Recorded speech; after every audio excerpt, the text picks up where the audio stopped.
Hello good morning dears. ഇന്നത്തെ കുറേ വിശേഷങ്ങൾ കണ്ടാലോ. ഇന്ന് രാവിലെ തന്നെ ഒരു ചെറിയൊരു യാത്രയാണ്, വേറെ എങ്ങോട്ടും അല്ല കേട്ടോ, ഹോസ്പിറ്റൽ വരെ പോകണമായിരുന്നു. എക്സാംസും സ്റ്റഡീസും ഒക്കെ ആയിട്ട് ഞാൻ മാറ്റി വെച്ചിരുന്ന ഒരു യാത്രയായിരുന്നു ഇത്. ഒരു ലീവ് പോലും കോളേജിൽ എടുക്കാൻ പറ്റാത്തത് കൊണ്ടാണ് ഈ ഒരു ഹോസ്പിറ്റൽ പോക്ക് മാറ്റി വെച്ചത് കേട്ടോ. ഇപ്പോഴാണ് സത്യത്തിൽ ഒന്ന് റെസ്റ്റ് എടുക്കാനുള്ള ടൈമാണ്. എങ്കിൽ പോലും നമ്മളെ കൂട്ടത്തിലുള്ള മിക്കവരും ഇങ്ങനെയൊക്കെ തന്നെയാണ്. ഹോസ്പിറ്റലിലോ അല്ലെങ്കിൽ അങ്ങനെ എന്തെങ്കിലും അത്യാവശ്യമായിട്ട് പോകേണ്ടി വന്നു കഴിഞ്ഞാൽ ഇതുപോലെ ലീവ് എടുക്കുന്ന ദിവസങ്ങളിലായിരിക്കും കേട്ടോ പോകുന്നത്. ഇനി ഞാനും ഉമ്മായും വരുന്നത് ചിലപ്പോൾ ലേറ്റായിട്ടാണെങ്കിലോ എന്ന് വിചാരിച്ച് ഇന്നത്തെ പാചകം മൊത്തം വാപ്പായാണ് കേട്ടോ ഏറ്റെടുത്തത്. പ്രിപ്പറേഷനൊക്കെ കാണുമ്പോൾ നിങ്ങൾക്ക് മനസ്സിലാകുമല്ലോ. ചെറിയൊരു നെയ്ച്ചോറ് പരിപാടിയാണ് ഇവിടെ നടക്കുന്നത്.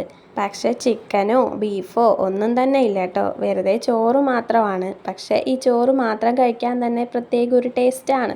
പിന്നെ ചോറും പിന്നെ കൊണ്ടാട്ടം മുളകും അച്ചാറും പപ്പടമൊക്കെ ആയിട്ടായിരുന്നു ഉച്ചയ്ക്കത്തെ ഊണ് കഴിച്ചത്. പിന്നെ ഒരു ഉറക്കമൊക്കെ ഉറങ്ങി. അപ്പോൾ ഇന്നത്തെ വീഡിയോ ഇഷ്ടപ്പെട്ടാൽ ലൈക്ക് ചെയ്യാനും ഷെയർ ചെയ്യാനും സബ്സ്ക്രൈബ് ചെയ്യാനും മറക്കണ്ട.